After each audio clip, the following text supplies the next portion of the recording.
Hi, I'm Keshav Dhakad, the Asia Pacific Regional Director of Microsoft Digital Crimes Unit, connecting from our Regional Cybersecurity Center here in Singapore.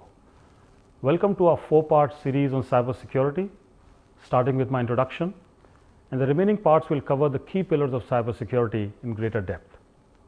Today, as we know it, hackers and cybercriminals have become more sophisticated and anonymous than ever before as our world moves towards interconnected, digital and data-driven environment increasingly. So when we think of cybersecurity, it is about an ecosystem. It is just not about using security solutions as a piece of technology, but how can we have a holistic ecosystem where we look at all the key pillars which are essential from the security point of view, which are devices, which are managing identities, applications, data and infrastructure itself.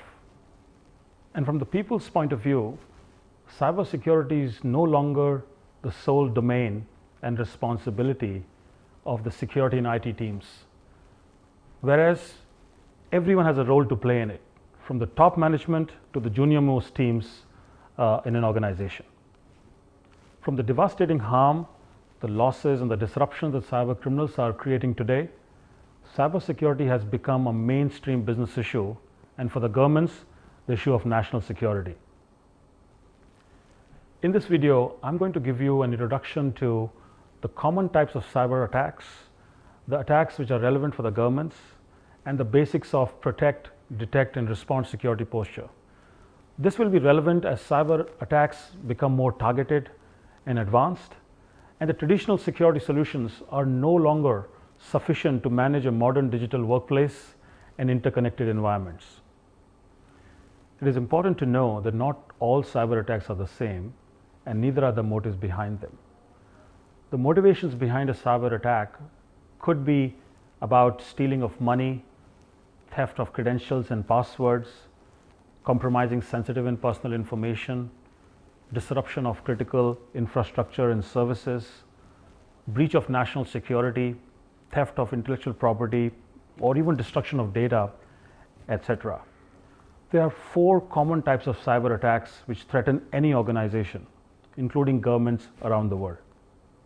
One common form of cyber attack vector is theft of credentials and passwords, where the cyber criminals would mine commonly used weak, reused, or unprotected passwords and privileged credentials.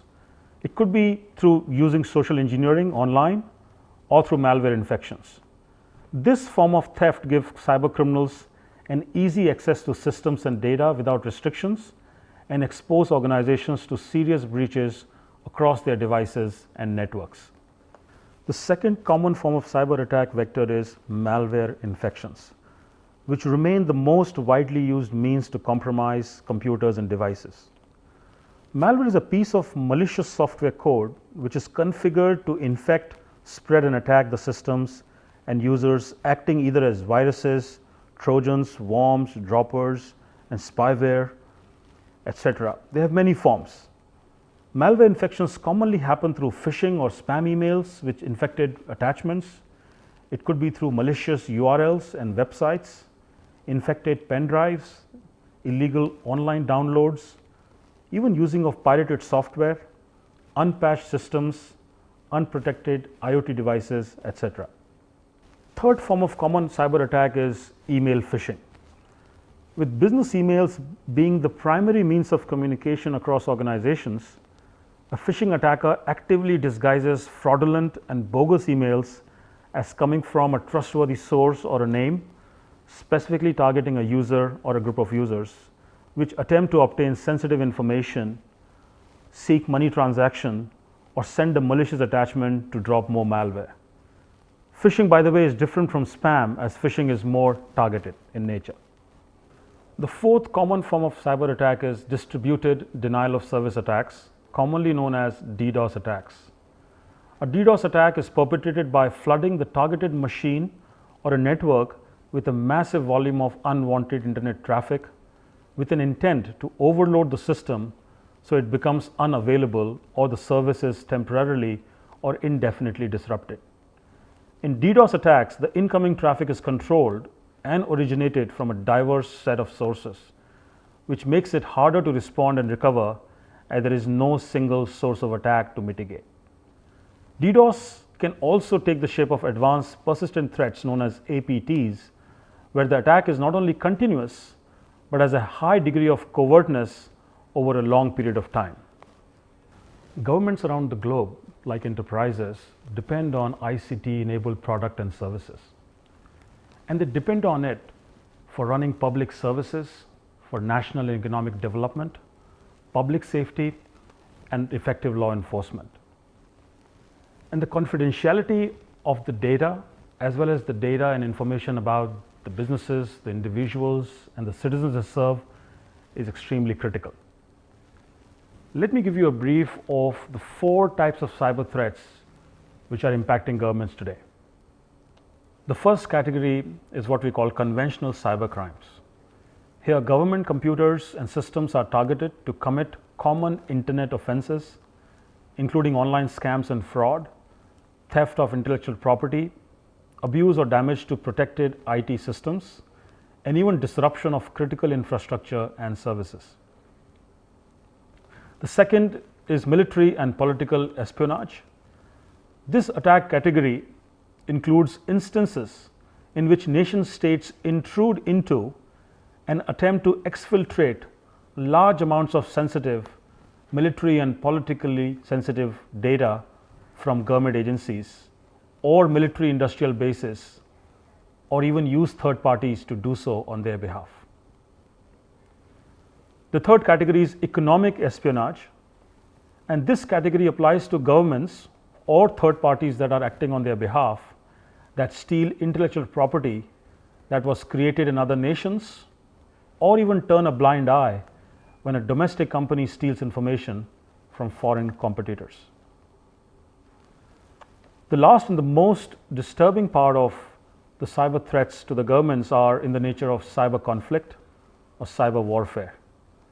This is a new area where nation states are using cyber offense capabilities to target military and civilian internet environments to either cause disruption of critical infrastructure, compromise sensitive national and business data, expose state secrets or security intelligence, compromise public safety at large, including substantial financial losses in both private and public sectors. Let me teach you a bit about protect, detect, and respond security posture, which what we call is security baselines, which typically streamlines the foundations of security requirements across environments in a universal way. And these security baselines are critical in improving cybersecurity in any environment, because what we are observing is that 80% of the cybersecurity vulnerabilities in any environment are universal in nature, be it government or enterprises. Often what we are observing is that cybersecurity is given a piecemeal consideration and is not comprehensive across the organizations. Traditionally, the larger focus has been given towards endpoint protection, whereas detection and response to cyber threats has not been aligned with the cybersecurity management and investments. From our experience, the governments and organizations have been most successful where they have adopted a assume breach posture in terms of cybersecurity, and they have a holistic 360-degree protect, detect, and respond ecosystem. Let me introduce these 3 pillars to you at a basic level. Pillar 1, protect. Under protection, it involves developing endpoint and infrastructure safeguards to ensure delivery of critical services with maximum containment of the incoming threats, and which includes robust management of identity and access controls as your first line of defense to protect the devices, systems, sensors, and your data. The second pillar is detect, and since there's nothing called foolproof or 100% security, this is about having an assume breach posture and investing in machine learning or artificial intelligence based technology innovations to detect existing and incoming threats in their environment. Modern day attacks demand a built-in intelligence operating systems applications and services, which can not only identify and track targeted signals, but can also undertake behavioral monitoring and analytics for abnormalities. This is moving beyond just signature-based malware detection through traditional antivirus solutions. And the third pillar is what we call respond, which is all about taking action against a detected or identified cybersecurity event or events to effectively contain its impact and restoring capabilities or services that were impaired due to an external event. This is a critical part of building a holistic cybersecurity management ecosystem in an organization.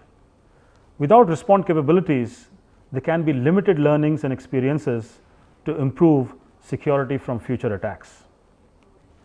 Well, I hope I have given you a good start on the basics of cybersecurity. In our next week episode, we will go deeper into the first pillar of protect. How does an organization begin its journey towards a modern secure enterprise, leveraging platform security to protect its core elements: identities, devices, applications, data, and infrastructure? Please reach out to Microsoft should we have more questions. Thank you for watching. This is Keshav Dhakad signing off. Let us together build a secure and trusted IT and digital ecosystem.